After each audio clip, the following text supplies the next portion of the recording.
Hii ni Dira ya Dunia kutoka idhaa ya Kiswahili ya BBC. Mimi ni Roncliffe Odit. Taarifa yetu kuu siku huu. Watu 240 nchini Tanzania wafikishwa mahakamani kwa tuhuma za uhaini zinazohusishwa na maandamano ya uchaguzi wa Oktoba 29, 2025.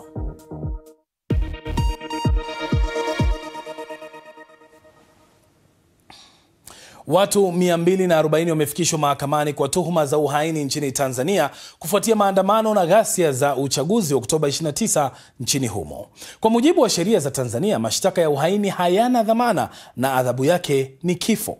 Wengi wa wale waliofikishwa mahakamani ni vijana, na miongoni mwao ni mfanyabiashara Jennifer Jovin almaarufu kama Nifa, anayeshtakiwa kwa uchochezi wa kuhamasisha umma kununua barakoa za kuzuia moshi wa kutoa machozi wakati wa maandamano ya kupinga uchaguzi. Baadhi ya wanaoshikiliwa pia wanakabiliwa na mashtaka ya kula njama ya kutekeleza uhalifu na njama ya kuharibu miundombinu. Hii hapa kauli ya wakili wa washtakiwa Peter Kibatala. Kuna makundi matatu katika mahakama hii ambao wanashtakiwa na hayo mashtaka ya uhaini. Ni mazito. Sasa iwapo kweli matukio haya yanajitosheleza kubeba haiba ya uhaini, ni swala ambalo tutalichakata mbele ya safari. Kula njama ya kutenda uhaini kama shtaka la kwanza, washtakiwa wote 22. Halafu mshtakiwa wa pili mpaka wa 22 wameshtakiwa kosa la uhaini kwa sababu pamoja na mambo mengine waliharibu miundombinu mali ya serikali. Nifa peke yake ameshtakiwa kwa kutenda uhaini kwa sababu, kwa mjibu wa hati ya mashtaka, aliwahamasisha watu wanunue barakoa, sijui niseme kama neno sahihi, wanunue barakoa ili kujilinda na mabomu ya machozi. Mtu yote anaweza akawa na maoni sasa, hata kama sio mwanasheria akawa na maoni iwapo hiyo ni uhaini au la. Tukisalia mahakamani Tanzania, Mahakama Kuu Dar es Salaam imetoa hati ya wito kwa mkuu wa jeshi la polisi IGP Camillus Wambura na maafisa wenzake 5 kufika mahakamani kufuatia ombi la mawakili wa Chadema wanaotaka makamu mwenyekiti wa chama hicho John Heche afikishwe mahakamani au aachiliwe kwa dhamana. Wakati hayo yakijiri, Tanzania imemaliza uchaguzi mkuu wa kihistoria ulioweka rekodi ya kwanza kwa taifa hili kumchagua rais mwanamke. Kile kilichoanza kama siku ya uchaguzi, hata hivyo, kiligeuka haraka kuwa moja ya matukio mabaya zaidi nchini humo. Maandamano, vurugu na taarifa za matumizi ya nguvu kupita kiasi na polisi zimetikisa baadhi ya maeneo ya nchi. Mwanahabari wetu Munira Hussein amezunguka maeneo mbalimbali jijini Dar es Salaam na kututumia taarifa ifuatayo. Siku chache tu baada ya uchaguzi nchini Tanzania, familia hii inamzika mpendwa wao. Mwandishi wa habari aliyekuwa akiripoti uchaguzi wa Tanzania huko Nyanda za Juu Kusini, Mbeya, alipigwa risasi kifuani wakati akiwa kazini. Kevi alikuwa ni mtoto wangu anayenipenda, lakini mimi nilipenda zaidi yake mara 100. Katika miji mikubwa kama Dar es Salaam, mitaa mingi iliathirika. Maandamano yalianza kwa amani, lakini baadaye yakigeuka kuwa ya vurugu na polisi wakitumia nguvu kupita kiasi, huku waandamanaji wakiharibu mali. Hili ni eneo ambalo lililoathiriwa na maandamano, lakini baadaye vurugu pamoja na utumiwaji wa nguvu na vyombo vya usalama. Hapa kama unaweza kuona ni sehemu ya kibanda cha chips ambayo risasi iliingia hapa. Lakini pia katika eneo hili unaweza kuona matundu mengine ya risasi ambayo yalipita hapa. Wakazi wa mtaa huu wananiambia kwamba bado wana hofu na wanaogopa kuzungumza, wakihofia usalama wao, na waliona miili ikiwa imelala chini, jambo ambalo bado linawatia hofu hadi sasa. Wakazi wa hapa walikubali kuzungumza nasi kwa sharti kwamba tusitaje utambulisho wao, wakihofia kuchukuliwa na vyombo vya usalama. Sasa imetuletea sana hofu sana kabisa. Mpaka sasa hivi kila dele tukikaa tukiwaza, tunaanza Tanzania na imekuja kujaje. Maana si yote hayo tulikuwa tuyajui. Wengine meti tumechukua hapa, tumechukua tumebeba tumeweka kwenye ambulance zikapelekwa Mwananyamala, lakini mpaka sasa hivi bado hajajua kama ndugu zetu wapo au hawapo. Mimi binafsi yangu nilikosa amani sana. Kwanza kuona mtu anapigwa, anadondoka, anakoroma mpaka anakata roho, haikuwa kitu cha kawaida kabisa. Kilitia hofu sana kwa Watanzania wote ambao tunaishi maeneo haya. Katika hotuba yake ya kwanza baada ya kuapishwa, Rais Samia Suluhu Hassan alikiri kuwa kulikuwa na vifo na kudai kwamba wengi kati ya waliokamatwa ni raia wa kigeni. Haikutushangaza kuona kuwa baadhi ya vijana waliokamatwa kutokana na kadhia hiyo wametoka nje ya Tanzania. Vyombo vyetu vya ulinzi na usalama vinaendelea kufuatilia na kuchunguza kwa undani zaidi kilichotokea na kuirudisha nchi katika hali tuliyoizoea kwa haraka. Sherehe ya kuapishwa kwake ilifanyika chini ya ulinzi mkali mjini Dodoma. Tofauti kabisa na chaguzi zilizopita ambapo sherehe za uapisho huvutia maelfu ya watu katika viwanja vya michezo. Matukio haya ya uchaguzi yameashiria ukurasa mpya wa kisiasa wa Tanzania. Rais Samia aliposhika madaraka mwaka 2021 alionekana kuwa kiongozi wa mageuzi. Lakini matumaini hayo sasa yamepungua. Uhuru uliokuwa umerejesha umeanza kupungua tena. Vyombo vya habari vikinyamazishwa, sauti za upinzani zikizuiwa na mageuzi ya katiba yamesimama. Munira Hussein, BBC, Dar es Salaam. Hii ni Dira ya Dunia kutoka idhaa ya Kiswahili ya BBC.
Karibu tena, hii ni Dira ya Dunia kutoka idhaa ya Kiswahili ya BBC. Mimi ni Roncliffe Odit.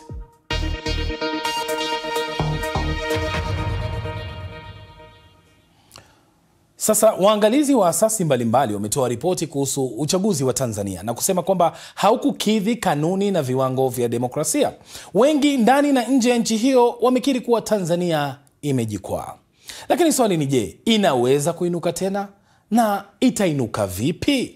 Katika mjadala wetu leo, mazungumzo na haya ni pamoja na wakili Onesmo Ole Ngurumwa, mratibu wa kitaifa wa mtandao wa watetezi wa haki za kibinadamu nchini Tanzania, mchambuzi wa kisiasa Mohamed Issa na Elizabeth Adundo, aliyekuwa mwangalizi wa uchaguzi Tanzania chini ya mwavuli wa Africa Liberal Network. Elizabeth ameanza kukunieleza walichokiona wao kama waangalizi. Kama an observer, kuna vitu ambavyo vinafaa vifanyike ndio tuanze kazi. Ya kwanza kunafaa kuwe na mkutano between the observers na INEC. Ndio mnapewa rules, mnapewa vijitabu za rules and regulations. No. Yeah. Lakini hiyo haikufanyika. So unapata wakati hiyo tuliona ilifanyiki, watazamaji wengi waliondoka Tanzania. Walijua hapa kutachafuka. Siku ya kupiga kura kwenyewe, unapata kwamba kwa vituo vya kupiga kura kulikuwa na wanajeshi. Na kawaida ukiona wanajeshi mahali unajua kuna hali ya taharuki. So hiyo ilifanya wapiga kura wengi walikaa kando na kukuwa na watu kabisa. Kisha masaa 8 hivi kukakuwa na taharuki kabisa. Waandamanaji walikuja wakaribu vitu kwa vituo vya kupiga kura na tukapotea hivyo. Tuzuie wazo hilo. Wacha niende kwa Onesmo. Onesmo, wewe ni mwanasheria lakini pia wewe ni mtetezi wa haki za kibinadamu. Kwa tathmini yako, Je, uchaguzi huu wa Tanzania ulikidhi vigezo vya demokrasia huru? Sisi kama Watanzania, lakini sisi kama taasisi za haki za binadamu, kwa muda mrefu, takriban miezi 5 kabla uchaguzi huu, tulianza kuelezea wasiwasi wa namna uchaguzi huu utakavyokwenda, na tukaelezea namna gani tunapaswa kufanyia kazi mambo mengi ya msingi kabla ya kuelekea kwenye uchaguzi huo. Na mambo ambayo tulizingatia, ambayo sasa yanafanya uchaguzi huu usiwe na sura ya kidemokrasia, tukitambua kwamba Tanzania ni nchi yenye mifumo. Kwa mujibu wa katiba yetu, Tanzania ni nchi ya kidemokrasia ambayo inapaswa kuendesha chaguzi zake zenye sura ya mfumo wa vyama vingi. Kwa hiyo tukaona hizi dalili, tukashauri serikali, tukashauri nchi kwa ujumla kwamba ni vyema kabla ya kwenda kwenye uchaguzi huu kuna mambo kadhaa ya kufanya. Kwanza ni maboresho ya msingi ambayo yalipaswa kufanyika, lakini la pili, jambo ambalo lilikuwa la msingi sana ambalo limetufikisha hapa tulipo, ni swala la taifa kugawanyika, manunguniko, malalamiko mengi ya wananchi, taasisi mbalimbali ikiwemo vyama vya upinzani. Tukazani kwamba ilikuwa ni vyema kama taifa kukutana kwa pamoja na kutengeneza majadiliano ya kitaifa na muafaka wa kitaifa kuelekea kwenye uchaguzi huu, ili kuepuka yale ambayo yamejitokeza, lakini pia ili kutengeneza uchaguzi ambao ni wa huru, haki, lakini pia una sura zote za kidemokrasia. Kwa hiyo kwa ujumla, kama uchaguzi uliendeshwa bila kuzingatia yale ambayo tuliyasema, kwa ujumla ni kwamba uchaguzi haukuwa na sura ya kidemokrasia, kwa sababu mambo ambayo yalipaswa kuzingatiwa hayakufanyiwa kazi. Mohamed Issa, kwa mtizamo wako, yote yaliyofanyika kipindi hiki cha uchaguzi, kuanzia kampeni mpaka baada ya uchaguzi, yanatoa taswira gani kuhusu demokrasia nchini Tanzania? Demokrasia kama mfumo ambao unatakiwa ujengwe kwenye misingi iliyo imara, nadhani yaliyotokea yote yanaonyesha tu kwamba kama nchi, mfumo wa demokrasia Tanzania haujajengeka katika misingi imara, kuanzia kwenye katiba ya nchi, lakini kwenda mpaka kwenye vile vinavyopelekezea uchaguzi uweze kuondokana na lawama na manunguniko yaliyopo. Na haya si mambo yanazungumzwa leo tu, yalizungumzwa toka wakati wa tume ya marehemu Jaji Nyalali iliyopelekezea kuelekea kwenye mfumo wa vyama vingi, lakini pia na kwenye tume nyingine zilizofuatia, kwamba ili nchi ingie kwenye mfumo huu kulitakiwa kuwa na maandalizi makubwa sana. Kwa hiyo kilichotokea kinaonyesha kwamba maandalizi ya kwenda kwenye mfumo wa demokrasia hayakufanyika ipasavyo, na kwa hivyo kama taifa tunatakiwa kujitathmini na kuona kwamba yale ambayo hayajafanyika yaweze kufanyika. Elizabeth, mlipokuwa pale kama waangalizi, ni changamoto gani ambazo zilikuwa kabla ya siku ya kupiga kura, ambazo mnaweza kusema kwamba kulikuwa na kitu kimoja, cha pili, cha tatu ambacho kilionekana kwamba ni tatizo? Changamoto ya kwanza ilikuwa ni mawasiliano. Hakukuwa na njia mwafaka wa kuwasiliana hata na vyombo vya habari, na pia kwa mitandao za kijamii yote yalikuwa regulated to some extent. Unavyoona hivyo unajua kwamba mambo yatakuwa mazuri, because in every democracy there should be free expression ya information. So hiyo ndio ilikuwa changamoto ya kwanza. Changamoto ya pili ilikuwa ni hakukuwa na mtu yule unaweza sema ndapata information kwake. Sema nikitaka kuulizia jambo ama swali, kunakuwa na ule contact person. Hiyo kufanyika nchini Tanzania. Ya ingine pia tuliona before tuende ilikuwa ni issue ya kupewa accreditation. Tuliteseka mno. Accreditation ilikuja siku moja ndio waende, siku mbili ndio waende kwa uchaguzi. So hiyo inafanya waangalizi wengi hawakufika sababu ya hiyo. Mohamed Issa, kwa mtizamo wako, kwa sababu wewe umefuatilia uchaguzi huu kama mtu binafsi, kuna uwezekano wa mageuzi ya kikatiba, kisiasa kutokana na shinikizo, na hususan baada ya matukio ya hivi karibuni Tanzania? Mbali na yaliyotokea, lakini tumeona sura na picha za baadhi ya mataifa, baadhi ya vyombo vya habari, baadhi ya watu binafsi, baadhi ya jumuiya na taasisi ambazo zimekuwa kama zitakii kheri Tanzania kwa kufurahia yale yaliyotokea badala ya kwa hivyo ni failure ya pande nyingi mno, pande ya mfumo na upande wa wananchi na hata wale ambao wangetakiwa kuwa wadau wa kuhakikisha hili lilotokea halitokei. Na Mohamed Issa, unataja tu kwamba kuna watu kutoka nje ya nchi waliokuwa wakishinikiza. Hili swali nitalipeleka kwako Onesmo, kwa sababu ni matamshi ambayo tumeyasikia sana, watu wakisema kwamba watu walichochewa. Lakini kuna baadhi wanaoji kwamba hata kama watu walienda kuandamana ni haki yao ya kidemokrasia. Kisheria hilo mnalitazama vipi, Onesmo? Kuandamana kwa mujibu wa katiba na standard za kimataifa za masuala ya haki za binadamu, protest au kuandamana ni swala la kikatiba. Kuandamana kwa amani kwa kufuata taratibu ni swala la kikatiba, na hilo liko kabisa moja kwa moja, ni swala ambalo tulisisitiza kwamba maandamano ya wananchi ni swala la kikatiba. Na niseme tu kwamba wananchi walikuwa na malalamiko muda mrefu, na ndio maana sisi tulikuwa tunasisitiza kwamba ni vyema wananchi wakasikilizwa, wakafanyiwa kazi, malalamiko yao yakafanyiwa kazi kabla ya uchaguzi. Kwa hiyo wakati mwingine, pamoja na kwamba waandamanaji wanaweza wakawa wanafanya makosa, lakini pia wale wanaopaswa kusimamia maandamano wamekuwa pia chanzo cha kufanya maandamano yawe ni ya vurugu, kwa sababu wanaanza kutumia nguvu kubwa na wananchi nao wanaanza kujihami na kuanza kupambana. Kwa hiyo ni vizuri kuangalia namna gani pande zote zinaweza zikatumia hii haki ya maandamano, wale wanaopaswa kuandamana wakatimiza wajibu wao kama waandamanaji kwa kutokutumia nguvu, na wale wanaosimamia wasitumie nguvu ya ziada, wawaongoze waandamanaji kufikia malengo yao. Asante sana Onesmo kwa tathmini hiyo ya kina. Swali linabaki, nini lazima kifanywe sasa ili kujitoa hapa na kutengeneza Tanzania iliyo bora zaidi siku za usoni? Hayo na mengine mengi ni baada ya muda usio mrefu. Mimi naitwa Roncliffe Odit. Hii ni Dira ya Dunia kutoka idhaa ya Kiswahili ya BBC.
Karibu sana, hii ni Dira ya Dunia kutoka idhaa ya Kiswahili ya BBC. Mimi ni Roncliffe Odit.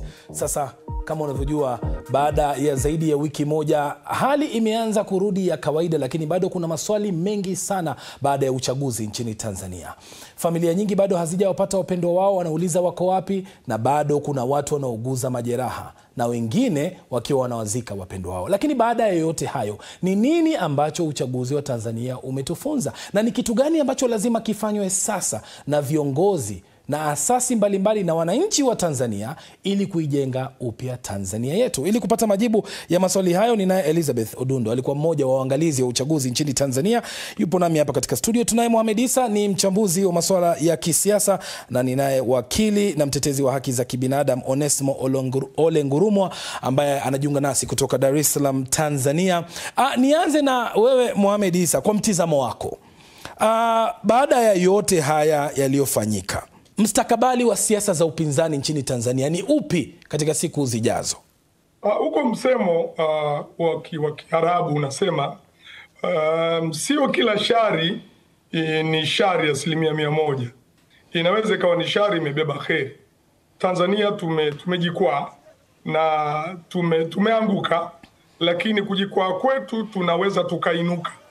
Kitu cha msingi ni kuangalia tumejikwaa wapi, yani nini kimesababisha tujikwae. Tusiangalie tulipo, pamoja na kuangalia tulipoangukia, waliojeruhiwa, waliouawa, mali iliyoharibika, lakini tuangalie nini kilichopelekezea hali kufika hapa. Kama ambavyo tumekuwa tunasema kwamba mifumo yetu katika nchi za Afrika baada ya kuwa tumeingia kwenye mfumo wa vyama vingi, ni mifumo ambayo ililazimishwa, yani ni mazingira yalilazimisha kwamba sasa kambi ya mashariki iliyokuwa inaongozwa na dola ya Sovieti inaporomoka, Urusi yenyewe inaporomoka, na mataifa ya komunisti yanaporomoka, na nchi zinaenda kwenye mfumo wa demokrasia, basi na sisi tuingie kwenye demokrasia. Lakini ile misingi ya kwenda kwenye demokrasia haikuwekwa imara. Hiyo demokrasia yetu ni kama mti ambao hauko kwenye ina mizizi imara. Cha kwanza cha kufanywa, tushushe hasira, tushushe mihemko, na serikali nayo sasa iweke mazingira, miundombinu ambayo wananchi watasikilizwa maoni yao. Kwa mfano, ni kweli kabla ya uchaguzi vyama vya siasa vilikuwa vikisema taratibu za uchaguzi zipitiwe, zirekebishwe kwa pamoja, lakini inaonekana haikusikilizwa sawasawa hiyo, jambo ambalo lilipelekezea kuwa na manunguniko yanayoendelea.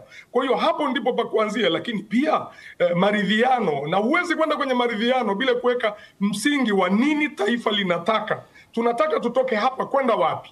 Wacha nirudi kwako Elizabeth, kama mmoja wale waliokuwa Tanzania mkiangalia uchaguzi, kwa mtizamo wako, nyinyi mmetoa mapendekezo, nini ambacho lazima kifanywe ili Tanzania iepuke kujipata katika hali kama hii tena? One of the things that Tanzania lazima akifanye ni kwamba wafungwa wote wa kisiasa kutoka mwaka jana na mwaka leo, hata baada ya hii uchaguzi, lazima watolewe. Hatuwezi endelea mbele bila kutoa watu ndani kisha ndo tuingie kwa haya maridhiano. Ndugu yangu anasema hakuwezi kuwa na maridhiano na wengine pia bado wanaona ni kama wanafinyiliwa. Tupende tusipende, watu wa upinzani wako na watu wao, na watu wao pia sauti zao zinamata sana katika kuendelesha Tanzania mbele. Namba ya 3, nataka kusema kwamba lazima kutakuwa na reforms in Tanzania, kwa sababu katiba ambayo inatumika Tanzania ni katiba ya zamani sana, ni katiba ambayo ilitumika na kina Mwalimu Julius Nyerere. Kwa hivyo lazima wakuje sasa watumie katiba ambayo lina expresses the wills of the people in this age and time. Yeah. Bila shaka wakili Onesmo, kwa mtizamo wako, Tanzania kama taifa inajiondoa vipi kutoka kwa hali inayojipata sasa, na mustakabali wake wa siku za usoni ni upi? Kwanza kabisa, jambo la msingi kuliko vyote ni kuwa na nia na utashi wa kisiasa, kwanza wa kukiri makosa yaliyofanyika na kuwaomba radhi wa Tanzania wote ambao familia zao, ndugu zao, watoto wao wamepoteza maisha. Na kila tunapokuwa tunajaribu kutafuta njia, tunapochelewa kutafuta njia, ndio majanga yanazidi kujiongeza siku baada ya siku. Yaliyotokea wakati wa uchaguzi ni mambo makubwa. Lazima wote kama taifa tukubaliane kwamba tulikosea na tumepoteza maisha ya Watanzania wengi. Na unapozungumzia viongozi wa juu, Mohamed Issa, Rais Samia kwa sasa atakuwa anaunda serikali yake. Kwa mtizamo wako, lazima aweke watu wa aina gani katika serikali yake mpya ambao watahakikisha kwamba Tanzania inabakia na mshikamano? Watakaoshika madaraka, nafasi za madaraka, wawe ni watu responsible, watu ambao wanawajibika, watu ambao wanaheshimika katika jamii, watu ambao wanaaminika, watu ambao hawana makando kando, watu ambao hawana sifa ya kuweza kuwafanya wananchi waseme huyu naye. Yani hili ni jambo muhimu sana. Hata ikifika mahala sasa serikali inataka kuingia kwenye maridhiano, watu wataangalia ni nani anakuja kwenye meza ya maridhiano. Ni yule ambaye tunategemea tunaweza tukapata maridhiano, au ni yule ambaye amekuwa sababu ya sisi kufika hapa tulipofika? Kwa hiyo hili ni jambo muhimu ambalo naliona na serikali yake iangalie kwa namna yani uundaji wa serikali na nafasi mbalimbali, uangalie ikibidi wale ambao kwa namna moja au nyingine walizembea mpaka hali ikatufikisha hapa, basi sheria ichukue mkondo wake, ikibidi wawajibishwe au wasirudishwe kwenye nafasi za madaraka, hasa wale ambao wananung'unikiwa sana, kwa sababu kuna watu wananung'unikiwa mno kwenye nchi hii. Kuendelea kuwakumbatia watu kama hao inaweza ikapelekezea kuja kuibuka tena kwa migogoro, hata kama sio wakati wa uchaguzi. Hawa wanaitwa Gen Z sasa hivi duniani wameangusha serikali ya Bangladesh, wameangusha serikali ya Madagascar, wameangusha serikali hata ya Thailand kule. Kwa hiyo ni mambo ya kuangalia, hasa vijana, kuwe na namna ya kuangalia majukwaa ya vijana, kutoa elimu kama alivyosema mwenzangu, kuanzisha shughuli zitakazowashughulisha, kuwatoa vijiweni. Wengi walioshiriki kwenye madhara yaliyofanyika walikuwa ni watu wa vijiweni tu, pengine hata waliotaka kuandamana, hata ingekuwa ni chama kingefikishwa hapa. Bora hakuna chama kilichoamua kwamba sisi tunaingia kuandamana, lakini kungekuwa na chama lazima wangefika hapa. Wale ambao wangejiunga kwenye maandamano ndio wangesababisha madhara yaliyotokea. Mimi labda ushauri wangu kwa rais anapounda serikali yake, akumbuke kwamba miaka miwili ya mwanzo walipoanza madaraka, yeye mwenyewe na Watanzania na dunia nzima alikubalika. Alianza vizuri na alianza na falsafa yake ya 4R. Nadhani anapaswa kufanya tathmini kabla hajaunda serikali yake. Ni nini hasa kilimfanya miaka miwili ya mwanzo akaweza kuponya taifa, akaweza kukubalika na makundi yote, sisi ya sasa kiraia, vyama vya upinzani, kimataifa, akaweza kukubalika. Na sisi tulimshauri Mheshimiwa Rais wakati huo kwamba atengeneze serikali yake mwenyewe ambayo yeye mwenyewe anaweza akawapa watu ambao watafuata yale ambayo yeye mwenyewe anayataka. Asirudie kosa la kuleta watu ambao hawawezi kuimba wimbo mmoja. Awe makini na watu ambao wanakuwa ni washauri wake. Awe makini na watu ambao wanawatuma kufanya kazi zake. Yeye lazima atengeneze mwongozo wake yeye mwenyewe kama rais aliyochaguliwa. Alafu atafute viongozi ambao watasimamia ule mwongozo. Hilo ndo la msingi. Na asisahau kabisa kwamba Watanzania sasa hivi wanataka kwenda kwenye taifa ambalo litaheshimu haki, watasikilizwa na mambo yao yote yatafanyiwa kazi yaliyojitokeza: utekaji, haki za binadamu, katiba mpya, maridhiano na kuendesha nchi katika hali ambayo ni ya usawa. Hayo ndio mambo ambayo yanapaswa kuyasimamia, na lazima atafute timu ambayo itamuongoza katika kufikia hayo.